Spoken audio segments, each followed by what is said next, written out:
Hello students, today we are starting chapter 9, comparing quantities. In this chapter we will discuss how we can compare quantities.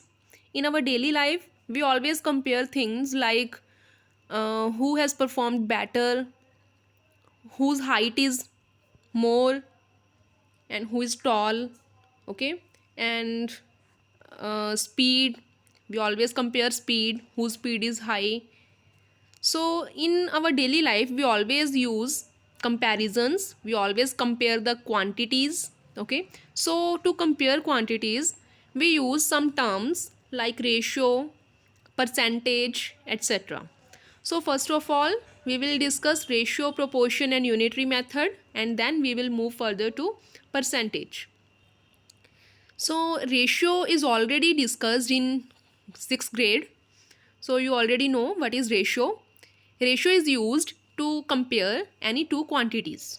Ratio is used to compare two quantities, and here is given the conversation between Aphrodite and Robonum. And then here we are given some examples about ratio, and there is one important thing that when we compare any two quantities, then their units must be same. If we compare any two quantities, then their units must be same. Only then we can compare these quantities. Okay, if we want to compare any two quantities, then their units should be same. Only then we can compare these quantities. So firstly we will discuss the examples. In this example, find the ratio of 5 kg to 500 grams. Its unit is kg and its unit is grams. So we can't compare them. So firstly we have to convert them into same unit. First convert both the weights to same unit. Then we can convert 5 kg into grams. We can compare 5 kilograms into grams. That is, we can write it 5 multiply 1000 is equal to 5000 grams. So required ratio will be 5000 grams ratio 500 grams. So required ratio is 5000 ratio 500.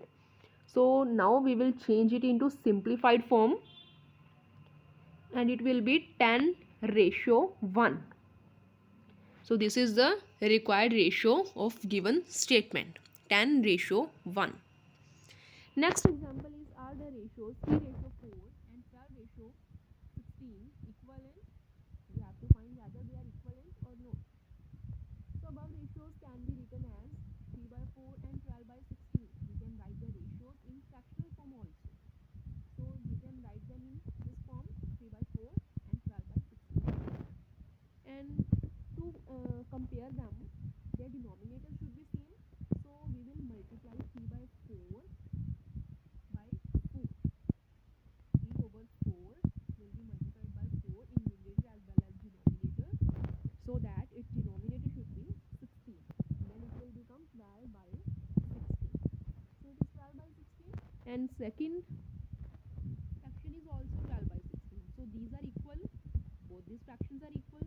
So we can say that 3 ratio 4 and 12 ratio 16 are equivalent ratios. So these are equivalent ratios. Next example is, Ankit was successful in 4 out of 9 shots and Praful was successful in 2 out of 4 shots. Who performed better? We have to compare them. Who has performed better, Ankit or Praful? So we can write them. These ratios can be written as in the fractional form. 4 out of 9 can be written as 4 by 9, and 2 out of 4 can be written as 2 by 4. So here denominators are not same. So firstly we have to equalize their denominators. So to equalize their denominators, we have to multiply 4 by 9 by 4, and 2 over 4 will be multiplied by 9 because its LCM is 36. So multiply them, and after that we will get 16 by 36 and 18 by 36. Here 18 by 36 is greater than 16 by 36, and 18 by 36 is equal to 2 by 4, and 2 by 4 is Praful's performance. So Praful performed better. So we can say that Praful performed better. Next is proportion. What is a proportion? Proportion is that quantity if two ratios are equivalent. When two ratios are equivalent, then we can say that their terms are in proportion. If two ratios are equivalent, then we can say that their terms are in proportion. For example, if A ratio B and C ratio D are equivalent ratios, these are equivalent ratios, then the terms A, B, C, D are said to be in proportion. Then we will say that A, B, C, D are in proportion. And we can denote it as A ratio B proportional to C ratio D. This is sign of proportionality. This is sign of proportionality. So we can denote it as A ratio B is proportional to C ratio D. And here first and fourth terms, that is A and D, are called extreme terms, and second and third terms, that is B and C, are called mean terms. First and fourth terms are called extreme terms, and second and third terms are called mean terms.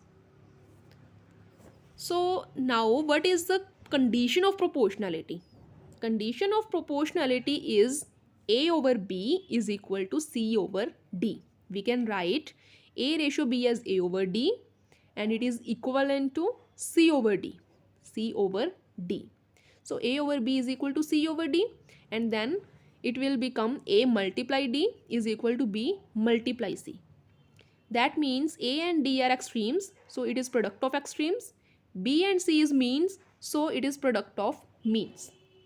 So if we want to find whether the given terms are in proportion or no, then we will use this formula, that is product of extremes is equal to product of means. Now we will do some examples related to proportion. Are the following terms in proportion? Here we have to find the given terms are in proportion or no. So for this we have to use product of extremes is equal to product of means. If they are equal, then we can say that they are in proportion. So here product of extremes is 20 multiply 45.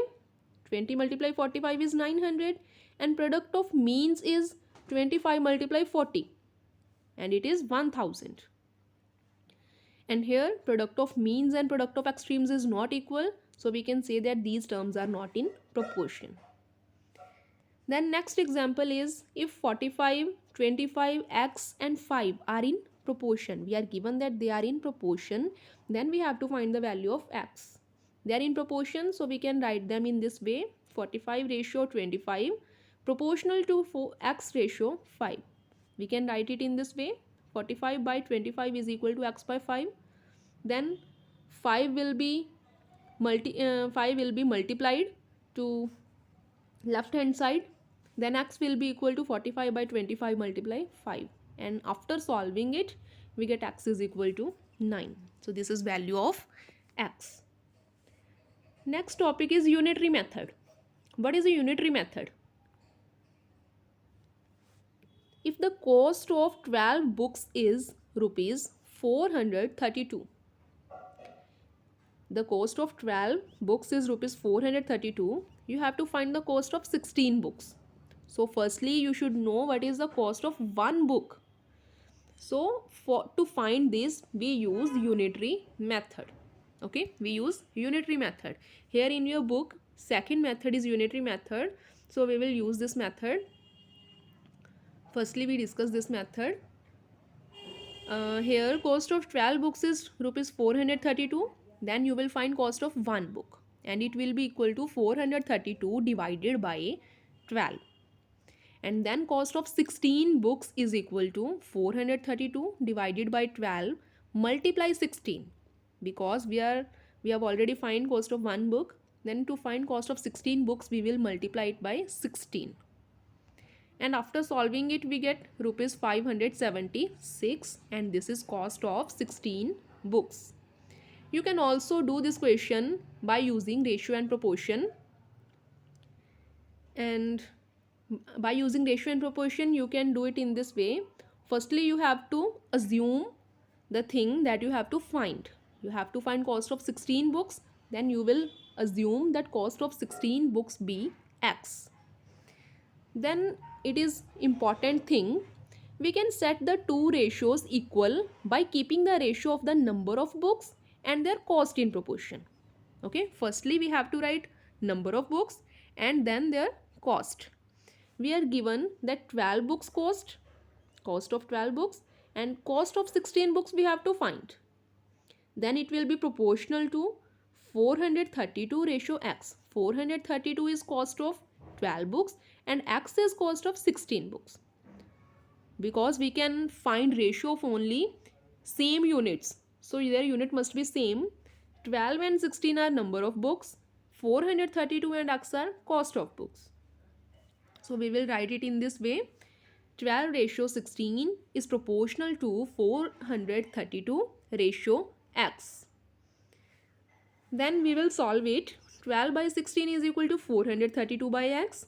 Then find the value of X and we get 576. So the cost of 16 books is 576. So in this way you can do this question in any way, by using unitary method or by using ratio and proportion. Next example is Ronit can jog 7 km in 35 minutes. This is distance and this is time. How long would it take him to jog 5 km at the same speed? Here you have to find time to jog 5 km. Let the time taken be x minutes. Then we will set the ratios, that is 7 ratio 5 proportional to 35 ratio x. 7 and 5 are distances and 35 and x are times. Then write it in fractional form and then we will solve it, and after solving we get x is equal to 25. So time taken is 25 minutes. Next question is done by using unitary method. The cost of 32 chocolates is 732. Find the cost of 16 chocolates. Cost of 32 chocolates is this, and then you will find cost of one chocolate and it will be 732 divided by 32, and then cost of 16 chocolates, then you will multiply it by 16 and you get 366. So this is the answer of this question. This is done by using unitary method, and you can also find it by using ratio and proportion. And here is practice zone 1, and this is your homework to complete practice zone 1. Thank you.